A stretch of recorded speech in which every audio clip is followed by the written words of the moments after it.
యోహాను సువార్త 13వ అధ్యాయం. కొన్ని మాటలు మనం చూద్దాం. 13వ అధ్యాయం మొదటి వచనం నుంచి 11 వచనాల వరకు వచనం చదువుకుందాం. యోహాను సువార్త 13వ అధ్యాయం మొదటి నుంచి వచనం చదవాలి. అందరూ చదవాలి. బైబిల్ నీకు లేదా? నీకు లేదు కుమారి? అందరికి ఉండాలి. మీ పిల్లలకు కూడా ప్రతి ఒక్కరికి బైబిల్ ఉంచాలి. 13వ అధ్యాయం మొదటి నుంచి.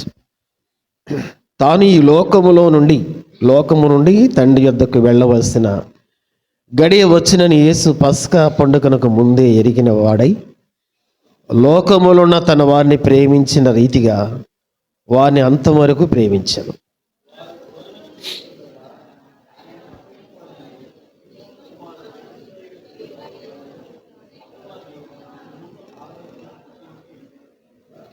మూడవ వచనం. తండ్రి తన చేతికి సమస్తము అప్పగించిననియు తాను దేవుని యొద్ద నుండి బయలుదేరి వచ్చిననియు దేవుని యొద్దకు వెళ్ళవలసి ఉన్నదనియు యేసు ఎరిగి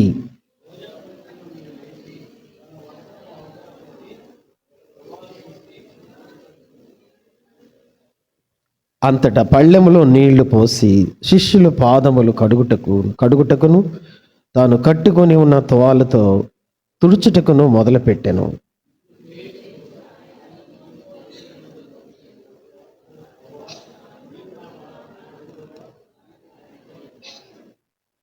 అందుకు యేసు, నేను చేయుచున్నది ఇప్పుడు నీకు తెలియదు కానీ ఇక మీదట తెలుసుకుందామని అతనితో చెప్పగా,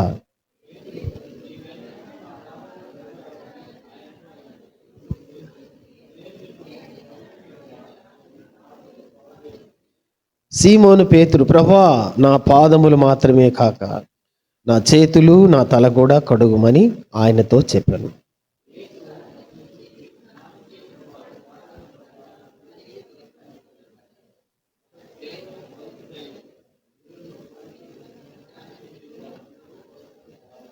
పదకొండు వచ్చిన అందరూ కలిసి చదువుకుందాం.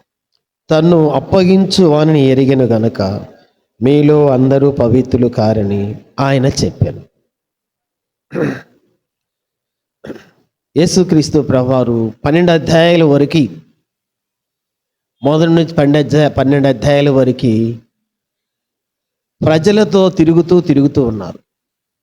ప్రజల్లో సంచరిస్తా అనేకమైన అద్భుతాలు చేసుకుంటూ జీవించినటువంటి సందర్భాలు మనకు అనిపిస్తాయి 12 అధ్యాయాల వరకు. ఈ 13వ అధ్యాయం నుంచి కేవలం శిష్యులతోనే ఉండినట్టుగా మనకు తెలుస్తుంది. 13వ అధ్యాయం నుంచి ఇంకా శిష్యులతోటే, ఇంకా ప్రజలతోటి తిరగటం అనేది, ప్రజల్లో ఉండటం అనేది, అద్భుతాలు చేయటం అనేది మనం చూడం. 12 అధ్యాయాల వరకు అద్భుతాలు, ఆశ్చర్యమైన కార్యాలు ప్రజల్లో ఉండి చేసుకుంటూ దేవుని వాక్యాన్ని ప్రకటన చేస్తూ ఉన్నారు. ఈ 13 అధ్యాయాలకు వచ్చేసరికి శిష్యులు ఆయన ఉన్నారు, భోజనశాలలో ఉన్నారు, భోజనం చేస్తూ ఉన్నారు. ఆ సమయంలో యేసుక్రీస్తు ప్రభు చేసినటువంటి గొప్ప కార్యాన్ని ఇక్కడ మనం చూస్తూ ఉంటాం. ఆ దినాల్లో చాలా ఆస్తి కలిగినటువంటి వారికి బానిసలు ఉండేవారు.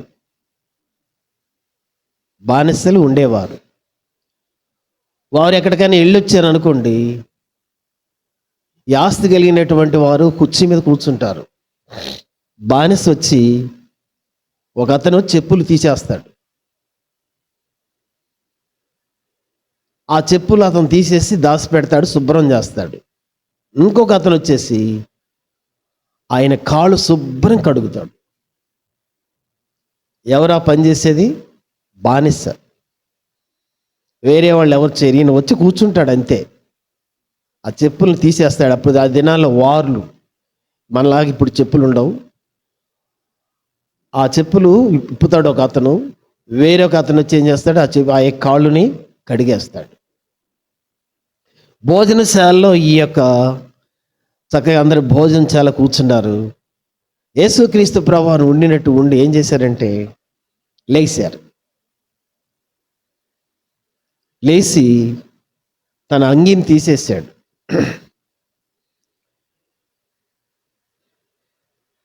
తన తువాలు నడుం కట్టుకున్నాడు. ఒక్కొక్కరి దగ్గరికి వెళ్ళి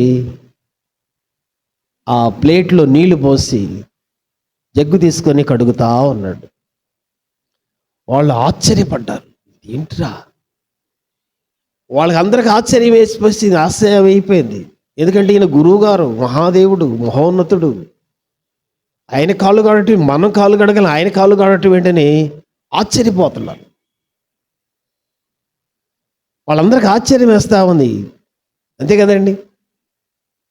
మరి ఆ సమయంలో మరి ఆయన గురించి మాట్లాడటానికి, ఎందుకు కడుగుతున్నావు ప్రభు అనటానికి ఎవరికి ధైర్యం చాలక మరి పేతురు గారికి చెప్పారేమో మనకు తెలియదు. పేతురు గారు వచ్చేసారు ముందుకు. ప్రభు, ఏంటి ప్రభు నువ్వు చేసే పని? మేం చేయాల్సిందే కదా పని, కాళ్ళు గడిగే పని మేం చేయాలి, నువ్వు చేస్తావేంటి? కాబట్టి కడగొద్దు.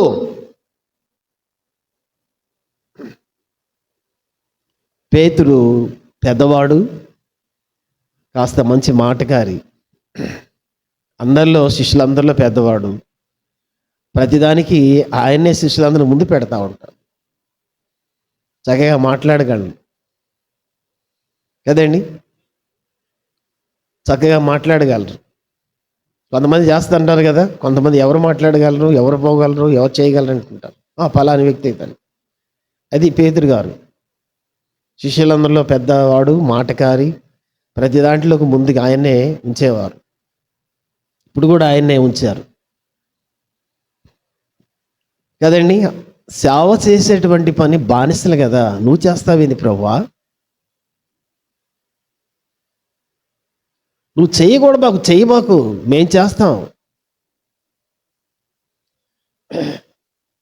తీతు రాసిన పత్రికలో తీతు అంటాడు, ఆయన మహాదేవుడు. ఏమైనాడు ఆయన? మహాదేవుడు. యేసుక్రీస్తు ప్రభువారు రండి మహాదేవుడు, మహోన్నతమైన దేవుడు, అందరికన్నిటికి పైన ఉన్నవాడు. ఆయన లేకుండా అసలు ఏదీ కలగలేదు.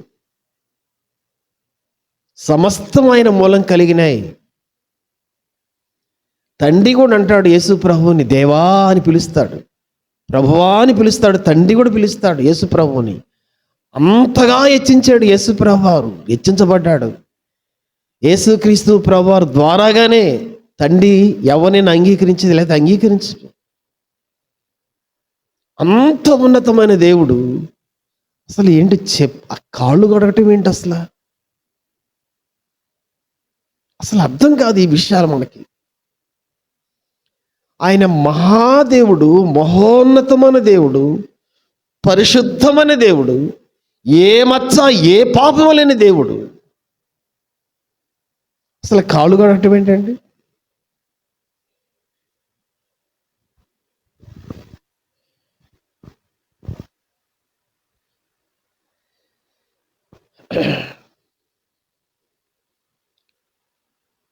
పేతురు, వద్దు ప్రభా కడగబాకు. అప్పుడు అంటాడు యేసయ్య, పేతురు, నేను నిన్ను బాగా కడగాలయ్యా, నిన్ను కడిగితేనే నాతో నీకు పాలు భాగం, నాకు నీకు సంబంధం, లేకుంటే నాకు నీకు సంబంధమే లేదు.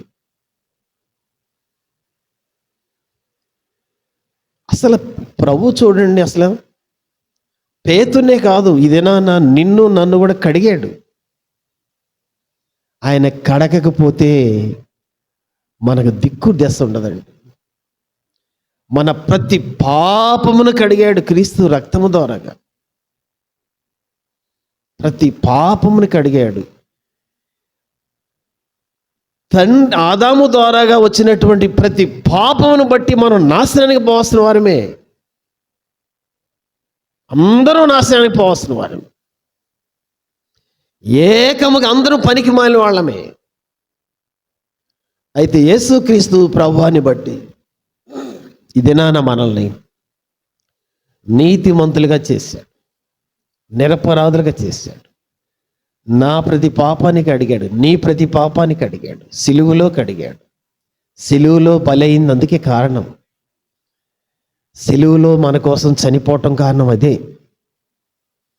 సిలువలో చనిపోయింది యేసు ప్రభువారు ఈ లోకానికి రాకపోతే, సిలువలో చనిపోకపోతే నీ పాపాలు నీకుండేవి, నా పాపాలు నాకుండేవి. మన పాపాలను బట్టి మనం ఏమయ్యేవాళ్ళం? నాశనానికి వెళ్ళిపోయేవాళ్ళం, నరకానికి వెళ్ళిపోయేవాళ్ళం. అందరిని కడిగాడు. యోధాను కూడా కడిగాడా? యోధాను కూడా కడిగాడు. మరి ఆయన కడిగితే ఏంటి? ఆయన కూడా మరి నీతిమంతుడు అయిపోయాడా? కాల. కారణం ఏంటి? ఆయన ఎవరినైతే కడుగుతాడు నీతిమంతుడే కదా. అయితే యోధా విషయం ఏంటంటే ఆ రక్షకుణ్ణి తిరస్కారం చేశాడు. రక్షకుణ్ణి తిరస్కారం, ఇచ్చిన రక్షణని తిరస్కారం చేశాడు. యోధా కూడా ఇష్టపడ్డాడు, ఇవ్వటానికి ఇష్టపడ్డాడు. ఒక ఉదాహరణ చెప్తాను, మనకి కొంచెం అర్థమయ్యేది. అమెరికాలో గతంలో ఇద్దరిని ఊరి వాళ్ళు చేసినటువంటి చాలా ఘోరమైన కృత్యాలకి గవర్నమెంట్ ఏం చేసింది? ఉరిశిక్ష అమలు చేసింది. ఉరిశిక్ష అమలు చేసింది. తెల్లవారి పొద్దున్నే వారికి ఉరి తీయాలి. కోర్టు జారీ చేసింది ఉరి శిక్ష ఎక్కని నిర్ధారణ చేసింది.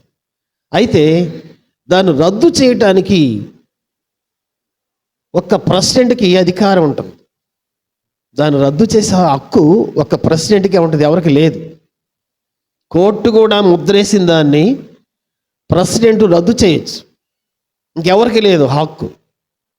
అయితే వీళ్ళిద్దరు ఏం చేశారంటే, వీళ్ళిద్దరి విషయంలో ఆ ప్రెసిడెంట్ ఏం చేశారంటే ఆ పత్రాన్ని రాసి వాళ్ళకి ఈ పత్రాన్ని తీసుకెళ్ళి ఆ మరణశిక్షని రద్దు చేస్తున్నాను అన్నాడు. ఇది జరిగిన విషయం.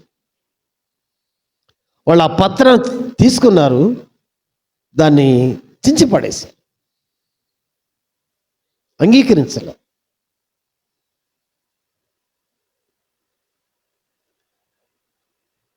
తెల్లవారి ఉదయాన్నే వారిని ఉద్దరిని కూడా ఉరి తీసేయడం జరిగింది.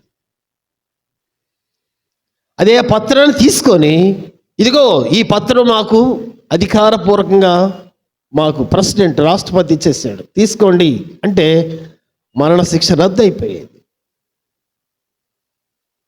దాన్ని ఏం చేశారు? వాళ్ళు తిరస్కారం చేశారు. యోధా చేసిన పని అదే. ఆ ఇచ్చిన రక్షణను తిరస్కారం చేశాడు. అందుకే అతడు నాశనానికి, మరణానికి వెళ్ళిపోవడం జరిగింది. ఎవరైతే తిరస్కారం చేస్తారో దేవుడిచ్చినటువంటి రక్షణని, వారు శాస్త్రంగా మరణశిక్ష, నరకానికి వెళ్ళిపోవస్తుంది. అందరిని కడిగాడు, యోధాను కూడా కడిగాడు. దాన్ని తిరస్కారం చేశాడు యోధా, నాశనానికి వెళ్ళిపోయాడు. ఇక్కడ మనం గమనించాలి, ఆయన ఎంత తగ్గించుకున్నాడు ఇక్కడ మనం చూపిస్తున్నాడు. ఎవరండి ఆయన? మహాదేవుడు, మహోన్నతమైన దేవుడు ఎంత తగ్గించుకున్నాడండి. మనం కొంచెం తగ్గించుకోవడానికి అస్సలు ఇష్టపడం. వారికంటే నేను ఈ లెక్కలో మనం ఆలోచిస్తాం. ప్రభు చెప్పినటువంటి మాదిరి అది కాదండి. ప్రభు చూపించిన మాదిరి అది కాదు. ప్రభువు చూపించినటువంటి తీరు చూడండి. అంటే ఇందులో మీరు ఎవరు కూడా అధికులు కాదు. అంతకుముందు మా శిష్యులు అంటారు, మేము గొప్ప వాళ్ళిద్దరు అంటే, యాకోబు యోహానులు అంటారు, ప్రభువా నువ్వు వస్తావు కదా, మమ్మల్ని తీసుకెళ్తావు కదా, అప్పుడు నీ కుడి ప్రక్కన ఒకరు, ఈ ప్రక్కన ఒకరు మమ్మల్ని ఉంచాయి అంటారు. అప్పుడు ఏమన్నారు శిష్యులు? సరేలే ప్రభు అన్నారా? ఏమన్నారు? ఏమయ్యా మీరు అటుపక్క ఇటుపక్క, మేము అన్నారు. అంటే వాళ్ళకు కూడా ఏముంది? నువ్వు అటుపక్క ఉంటే ఇటుపక్క ఉంటే మేము ఏడుండాలి? మేము ఏడపోవాలయ్యా, నువ్వు ఇద్దరు కోరుకుంటుంటే. అంటే శిష్యులు కూడా ఏముంది? మేము అధికారిగా ఉండాలి, మేము అధికారిగా ఉండాలి అని వాళ్ళిద్దరు అనుకుంటుంటే, అటుపక్క ఇటుపక్క మీ ఇద్దరు ఉండాలంటే శిష్యులు అన్నారు, మీ ఇద్దరే కాదు మేము కూడా ఉండాలి. అసలు నువ్వు పనికిరావు, నువ్వు పనికి మేము ఉండాలి అంటే వాళ్ళకు ఉన్నటువంటి అతిశయం చూడండి ఎట్లా ఉంటుంది. ఏ స్థితికి వెళ్ళిపోయారు. అప్పుడు యేసు ప్రభువారు ఇప్పుడు కాళ్ళు కడుగుతుంటే ఏమనిపించిందండి వాళ్ళకి? ఏమనుకుంటారు? ఇంకా అసలు ఏమని పక్కన కూర్చోవాలనిపించింది? ఇంకా ఆ స్వభావాన్ని కలిగి ఉంటారు? ఇంకా రెండోసారి ఈ మాట అంటారు అసలు?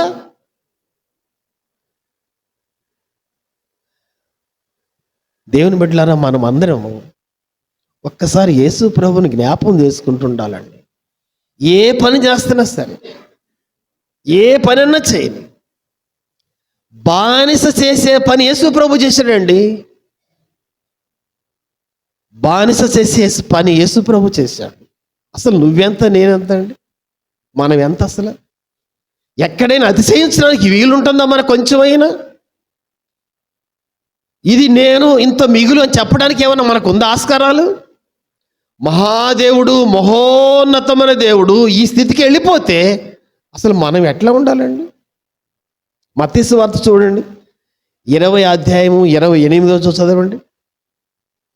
మత్తయి సువార్త 20వ అధ్యాయము 28వ వచనం చదవండి.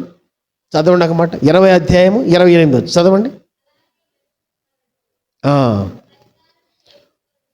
ఆయన పరిచారము చేయించుకొనుటకు రాలేదు కానీ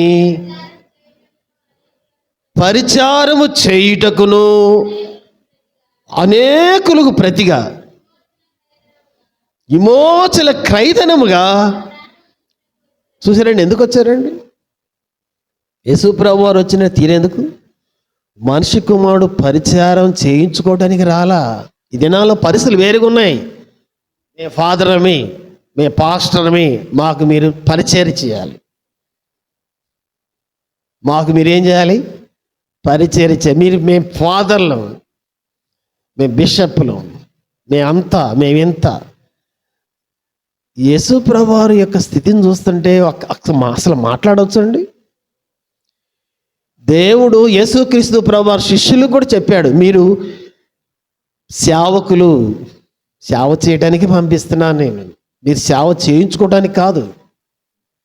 యేసు ప్రభువారు తీరండి చూడండి, నేను సేవ చేయటానికి వచ్చాను, సేవ చేయించుకోవడానికి రాలేదు.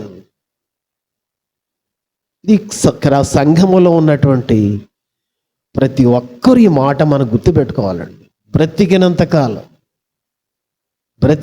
కాలం గుర్తుపెట్టుకోవాలి. చూడండి ఎంత ఇంకేమంటాడంటే, అనేకులకు ప్రతిగా విమోచన క్రయధనము చెల్లించడానికి వచ్చాను, నేను ప్రాణం పెట్టడానికి వచ్చాను. నేను యేసు ప్రభువారు సేవ చేయటమే కాదండి, ప్రాణము పెట్టేంతగా ప్రేమించాడు. ఎంత ప్రేమించాడంటే, అమ్మా మనల్ని ఎంత ప్రేమించాడంటే మన మాటలతో చెప్పాలి. ఆయన మాటలతోటి ఇదిగో ఇట్లా ప్రేమిస్తున్నాను, అట్లా ప్రేమిస్తున్నాను చెప్పాల. ఆయన ప్రాణమే పెట్టేసి,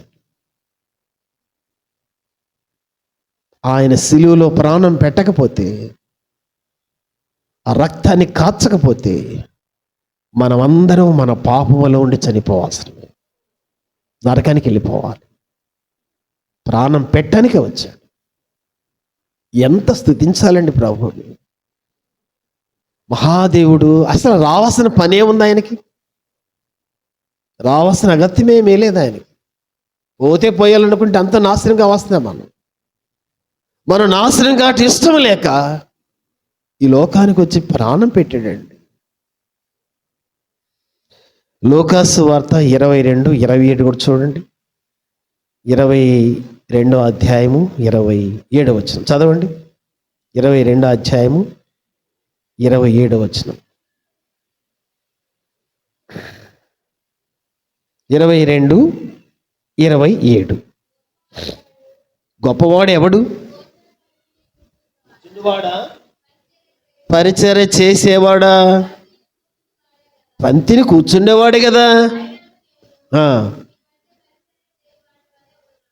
ప్రభు అంటా ఉన్నారు, భోజనశాలలో కూర్చుంటారండి, వడ్డించేవాడు గొప్పవాడే, తినేవాడు గొప్పవాడు అంటే తినేవాడే గొప్పవాడు.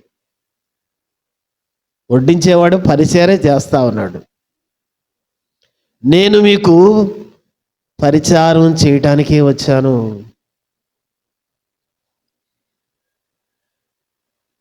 ప్రభువుని ఎంత స్తుతించాలండి. ఫిలిప్పీయుల పత్రిక 2:7 కూడా చాలా ఉన్నాయి ఈ మాటలన్నీ. అన్నీ కాదు కానీ ఈ మాట చెప్పి మనం ముగించుకుందాం. ప్రభుని ఫిలిప్పీయుల రాసిన 2:7 చూడండి. ఎవరండి ఈయన? ఎవరు ఈయన? ఈయన మహాదేవుడయ్యుండి ఎట్లన్నా మనుషులు పోలికగా పుట్టి దాసుని స్వరూపము ధరించి తన్ను తానే రిక్తునిగా చేసుకున్నాడు. ఎవరండి ఈయన? ఈ పుస్తకం అంతలో రాస్తాడు పౌలు గారు.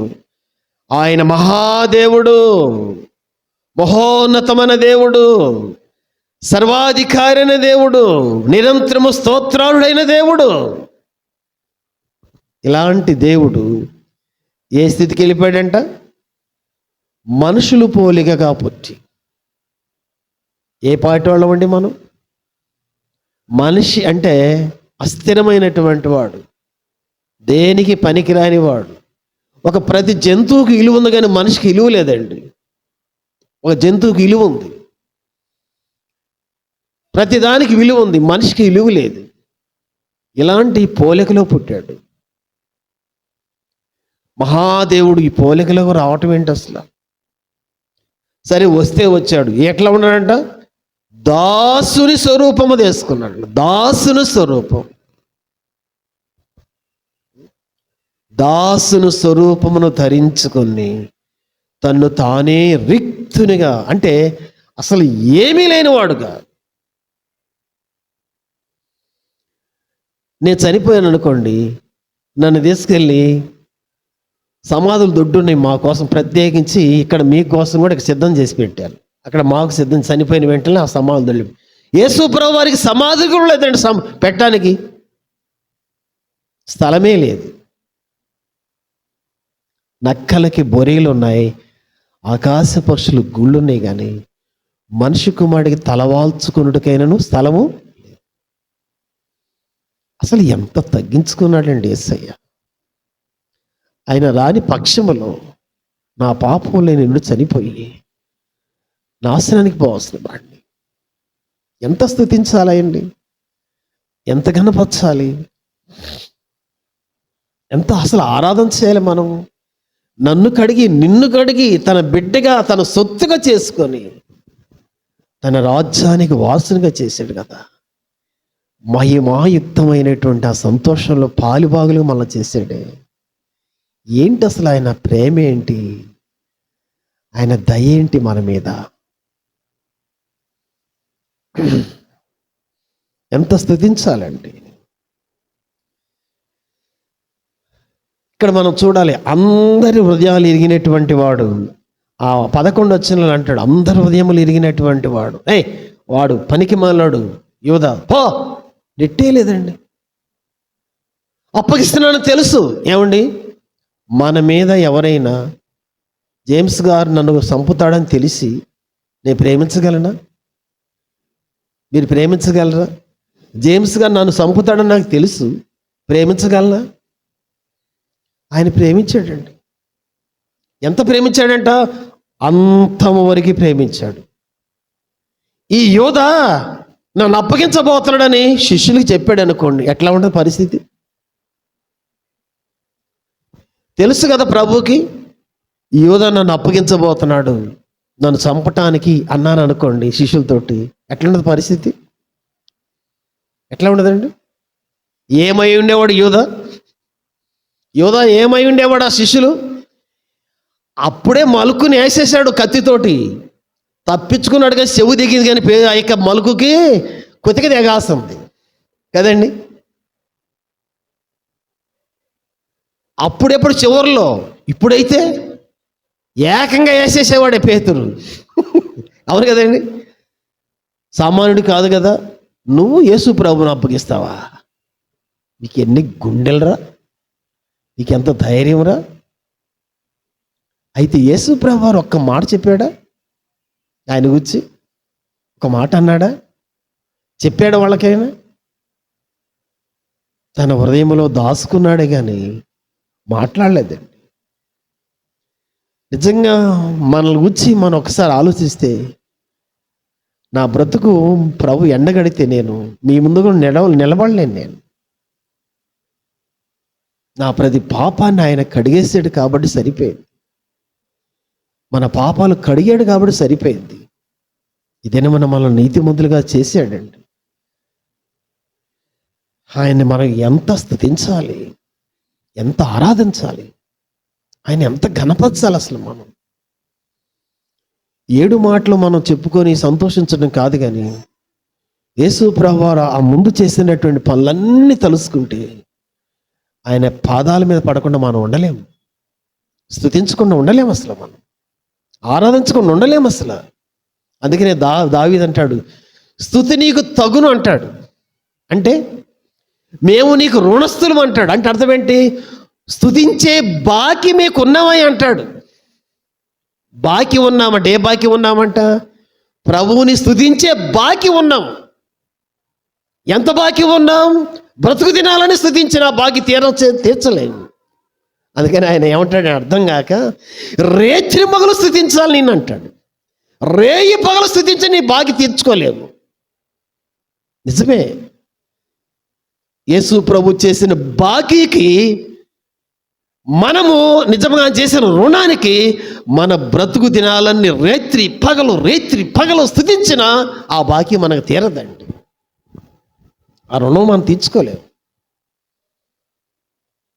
యేసు ప్రభు చేసిన శిలువ బలికి మన బ్రతుకు దినాలన్నీ స్తుతి చేస్తున్నా సరే ఆ బాకీ మనకు తీరదు. నీకు బాకీ ఉన్నావు. ఏ బాకీ?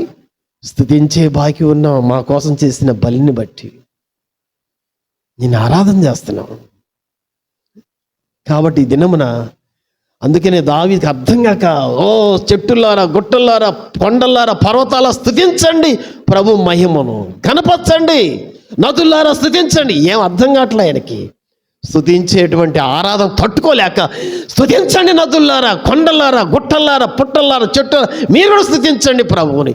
ఇంత గొప్ప దేవుని స్తుతించండి, ఆరాధన చెయ్యండి. ఓ నిజంగా ప్రభుని, ఎంత గొప్ప దేవుణ్ణి మనం ఎంత స్తుతించాలండి, ఎంత ఆరాధన చేయాలి. అసలు రేయి పగలు ఆ మహాదేవుణ్ణి స్తుతించాలండి. మన హృదయంలో స్తుతితో నిండిపోవాలి.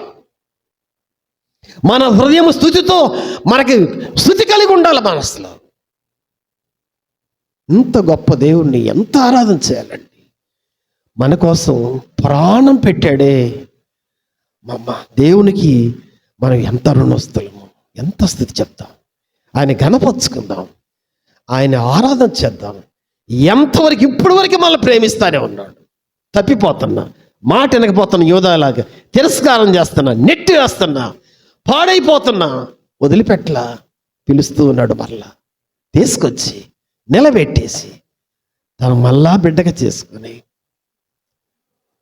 మళ్ళా తన స్థితిని మనకి, ఆయన భాగ్యాన్ని మనకిచ్చాడు.